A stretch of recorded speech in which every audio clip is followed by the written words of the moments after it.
पूर्वतन मंत्री नवकिशोर दास हत्या घटना रे राज्य सरकार सीबीआई तदंत करंतु ए दाबी रखिछंती नवदास झियो दीपाली दास। बीजेपी अनेक विधायक मो बापा हत्याकांड को नहीं अनेक टीका टिप्पणी करुछंती, तबे अनेक समय यहाकू प्रसंग मध्य करुछंती। मो विरोध रे मो परिवार विरोध रे मध्य आक्षेप करुछंती, खराब कथा कहउछंती। यह बंद करंतु। बीजेपी सरकार ए हत्याकांडर तदंत आगकू बढ़ाइबे की बोली से प्रश्न करिछंती। दीपाली को ए दाबी परे राज्य सरकार अभिमुख्य उपरे एबे समस्त नजर।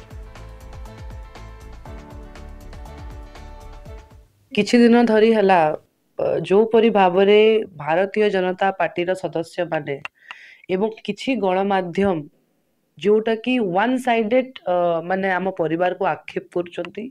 आम विषय रे एवं मो विषय रे माने गोटे झियो विषय रे एमिति कथा लागुचंती गोटे बापा को पाई।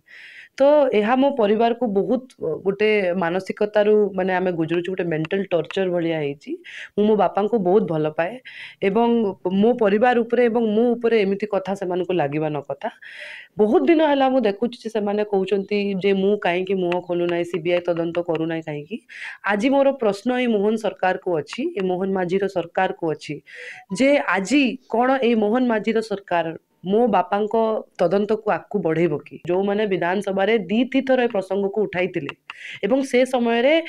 निजे सीएम सर कही जे एकू करा जीवो कहीकि। तो आज पर्यंत 7 रु 8 मास बीती गलानी, आज पर्यंत आम परिवार को कौन प्रकार अप्रोच माने पुलिस तरफ कहीं आसी ना। आज पर्यंत कहीं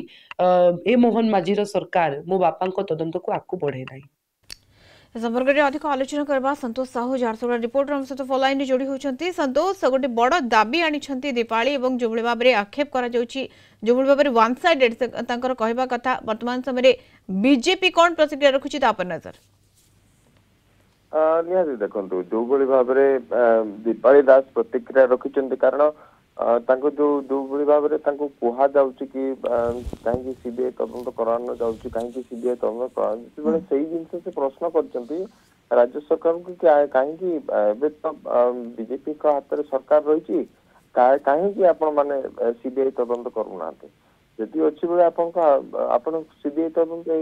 जो स्वास्थ्य मंत्री पूर्वतन स्वास्थ्य मंत्री स्वर्गत नवकिशोर दास का हत्याकांड को सीबीआई तदंत करांतु पुलिस लेकिन दुख प्रकाश कर भाव में बारंबार ये जो जिनस कहुटा बहुत हट कर मुह बर्तमान खोली आउ एक जिनस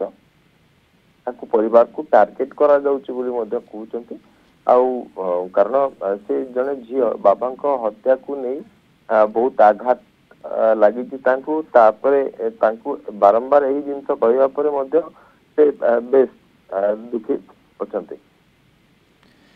किंतु प्रश्न परे प्रश्न वर्तमान समय संतोष दीपाली मुहर और मनरे ये चित्र ही बयान करछि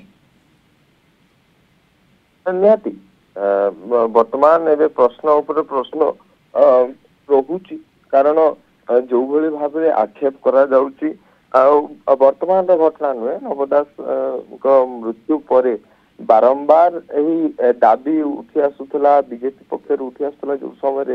बीजेडी सरकार थिला से समय कह जाउथला कि सीबीआई तदंत करा जाउ तो वर्तमान एवं जो रही विधानसभा रे मध्य 2 जन विधायक जहाँ दीपाली दास को कहवा अनुसार 2 जन विधायक बारंबार से जिनस कहते यदि बारंबार कह जाए प्रश्न रोचे कि कहीं आपण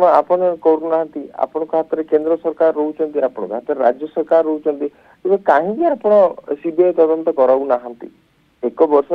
पाखापाखि सरकार हो गलानी किंतु यदि स्वास्थ्य मंत्री पूर्वतन स्वास्थ्य मंत्री नवकिशोर दास जदि मृत्युर तदंत करार अच्छी हत्याकांड तदंत करार अच्छी बेले शीघ्र करातु कहीं करूना निहाती भाव प्रश्न अच्छे आ गोटे कथा जो भाव में भाई को छत्तीसगढ़ जो पुलिस रे अटक रखा जिनस कहते कि कहीं छत्तीसगढ़ रे अटक रखा को कारण ना रे मामला प्रश्न वर्तमान समय एक कथा कहिसंती दीपाली एवं ये कथारु ही स्पष्ट बारी पड़छि जे যেভাবে ভাবে আক্ষেপ করা যাଉଛି তাহা কেতে দূর ব্যক্তিগত ভাবে তাଙ୍କୁ আঘাত দেଉଛି এবং বর্তমান সময়ে সেইথিপাই সে খাস এই কথা উঠাউଛନ୍ତି দাবি କରୁଛନ୍ତି যে সিবিআই তদন্ত করা যাও রাজ্য সরকার সিবিআই তদন্ত করন্তু নব দাসଙ୍କ जो घटना घटीथिला ता उपरे सीबीआई तदंत हेउ। धन्यवाद संतोष सूचना पाई। संतोष साहू झारसुगुड़ा रिपोर्टर सविशेष सूचना रे हम सहित जोड़ी होतिबार।